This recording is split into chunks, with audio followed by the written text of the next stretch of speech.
Bon dia, bienvenue sur F1i pour débriefer ce Grand Prix du Brésil. Alors, il s'est passé énormément de choses ce week-end. Ça a été très intense avec les qualifs sur le gras mouillé, avec cette pole incroyable de Kevin Magnussen, et puis le sprint, évidemment, très attendu et qui a vraiment répondu à l'attente avec ce premier succès de George Russell. Et puis, dans la foulée, la victoire du même Russell dans le Grand Prix avec beaucoup d'événements et de tiraillements dans certaines équipes. Enfin, on va débriefer tout ça, comme d'habitude.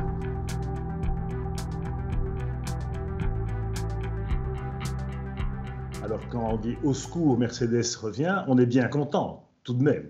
Parce que ça fait longtemps qu'on espère avoir un troisième larron dans cette course au titre. Et on était quand même très surpris depuis le début de la saison de voir que Mercedes s'était totalement égaré dans ce nouveau règlement. Et puis finalement, à force de travail quand même, parce que c'est assez impressionnant ce qu'ils sont parvenus à faire, eh bien les flèches d'argent sont revenues dans le parcours, fini les problèmes de marsouinage, comme on disait en début de saison, souvenez-vous, ça paraît loin maintenant, surtout sur ce tracé d'Interlagos qui est quand même assez vallonné, pour ne pas dire bosselé. Eh bien non, loin de tout ça, les Mercedes ont survolé vraiment le week-end, parce que aussi bien en qualification que dans le sprint et en course, c'était bien la W13 la plus performante du plateau, pour la première fois de la saison, en tout cas à ce niveau-là. Et on n'est pas fâché parce qu'effectivement, depuis la trêve estivale, on a constaté que la Ferrari était rentrée dans le rang, peut-être avec cette directive technique qui est intervenue au moment du Grand Prix de Belgique. Et du coup, la Red Bull a pu dérouler une dizaine de victoires consécutives sans vraiment broncher, mais sans vraiment passionner les foules.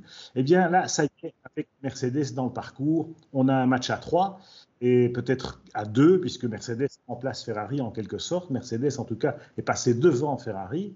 Et au championnat des constructeurs, d'ailleurs, ça peut encore se jouer à Abu Dhabi dans 15 jours. Et puis bon, évidemment, la grande nouvelle de ce retour de Mercedes, c'est aussi la montée en puissance de George Russell. George Russell qui obtient ses galons, ça y est, il n'est plus le lieutenant de Lewis Hamilton, il est un capitaine à part entière. On sait qu'il aurait pu gagner déjà il y a 2 ans au Grand Prix de Sakhir, sans un problème mécanique sur sa voiture. Et finalement, bon, il a fait son apprentissage chez Williams. Il a été très méthodique dans toute sa carrière.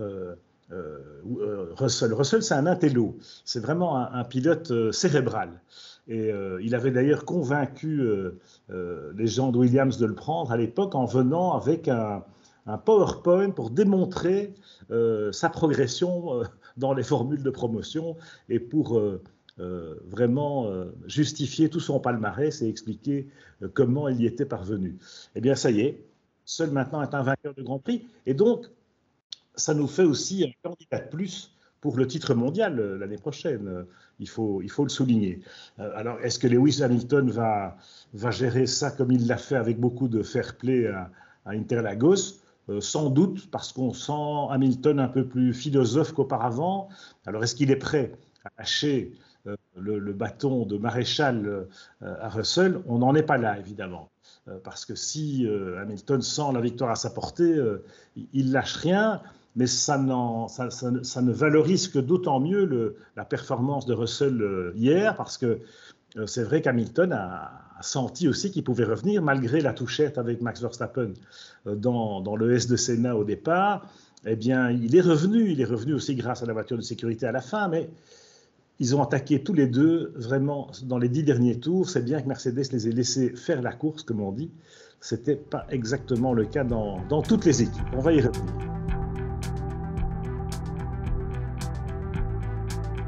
Alors, esprit d'équipe, dimanche chez Mercedes, on a pu constater qu'il y en avait un.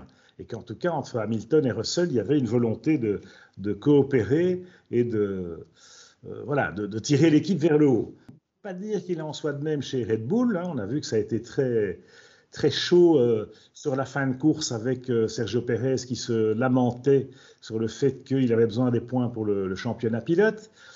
Et Verstappen qui visiblement n'en avait rien à faire, ou en tout cas avait été bien décidé à ne pas faire le porteur d'eau ou le larbin pour son numéro 2. Il est vrai que chez Red Bull, c'est clair depuis le début, il n'y a pas de discussion possible. En tout cas, Verstappen ne laisse pas la porte ouverte à la discussion. Alors pourquoi il ne joue pas le jeu malgré les injonctions de l'équipe? Bon, visiblement, ça remonte à ce qui s'était passé à Monaco aux qualifications au mois de mai, il y a 6 mois quand même.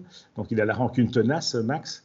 Et voilà, qui a empêché Verstappen de remporter le Grand Prix en principauté. Et voilà, il avait encore ça en travers de la gorge, Verstappen, et donc il a pas fait la courte échelle à Pérez. Cela dit, Pérez, bon, une fois de plus, il est complètement effacé par Verstappen. Hein, donc, quelque part, voir Pérez vice-champion du monde, ce ne serait pas vraiment mérité, même si Charles Leclerc n'a peut-être pas été aussi brillant ou aussi valeureux qu'on pouvait l'attendre. Toujours est-il que ça va laisser des traces chez Red Bull. Alors, Verstappen a dit qu'à Abu Dhabi, s'il peut l'aider, il le fera, mon œil. Et l'année prochaine, voilà, peut-être que Pérez sera moins enclin à servir la soupe à son leader, mais lequel n'en a peut-être pas vraiment besoin non plus, soyons francs. Alors, esprit d'équipe aussi chez Ferrari, parce que là, c'est Charles Leclerc qui est en lutte avec Pérez pour cette place de vice-champion du monde, qui est quand même à peine honorifique, hein, franchement, pour ne pas dire anecdotique, mais bon, on sent que Charles y tient aussi, et donc il a demandé à ce que ce qui avait été discuté auparavant, à ce que Carlos Sainz s'efface derrière lui dans les derniers tours. Finalement, la Scuderia n'a pas voulu le faire. On sait qu'effectivement, ils ont sorti quelques prétextes comme quoi c'était un peu dangereux, qu'il y avait du monde derrière qui klaxonnait, enfin bon, et que Sainz était peut-être sous le risque d'une pénalité. Ok, Charles a, disons, avalé la couleuvre avec plus de sérénité que Pérez. Et les voilà à égalité, tous les deux, à la veille du dernier Grand Prix à Abu Dhabi. Donc là, évidemment, ça dépendra un peu des performances des voitures. Et ce sera à chacun de jouer pour défendre son bout de gras. Alors, esprit d'équipe toujours, hein, parce que chez Alpine, on a vu aussi que on ne peut pas dire que c'était la saine ambiance de franche camaraderie ce week-end, avec le clash entre Fernando Alonso et Esteban Ocon dans le sprint, dans le premier tour du sprint, hein, puisque déjà dans le virage numéro 4, enfin déjà dans le premier virage, ils ont failli se toucher. Alonso, toujours très, très opportuniste, très agressif dans les premiers tours, dans les départs, dans les premiers virages. Et Esteban le sait, évidemment. Esteban s'était qualifié devant Alonso, donc il voulait garder sa position. Alors, dans l'incident du virage numéro 4, ok, Ocon l'emmène peut-être un peu sur la bordure, mais j'ai presque envie de dire c'est de bonne guerre. Alonso fait l'extérieur en estimant que tout le monde va s'écarter, à commencer par son équipier. C'est un endroit un peu délicat, il est dans l'angle mort. On ne peut pas dire, je ne pense pas que ce soit vraiment volontaire de la part d'Ocon, même s'il se doute qu'Alonso est dans ses parages.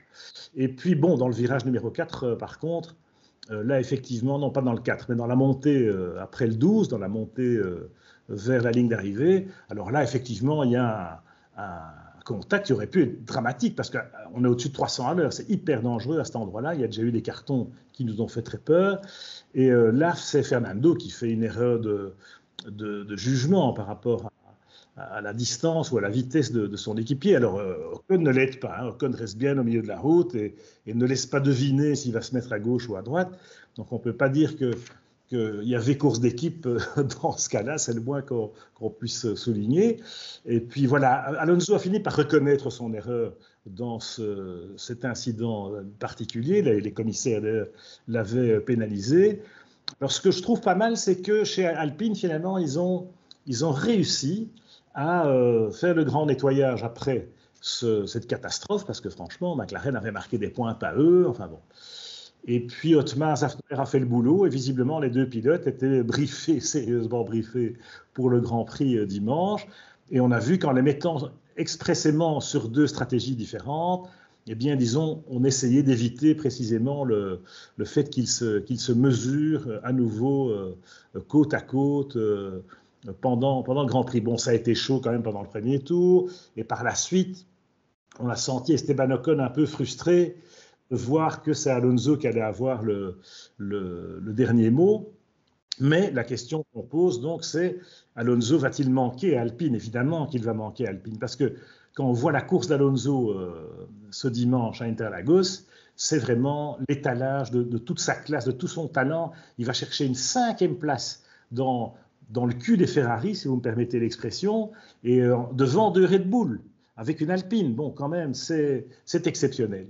Alors, Ocon n'a pas à rougir de la comparaison avec Alonso, contrairement à d'autres équipiers de Fernando dans le passé. Souvenez-vous de la manière dont il avait enterré Stoffel Van Dorn chez McLaren.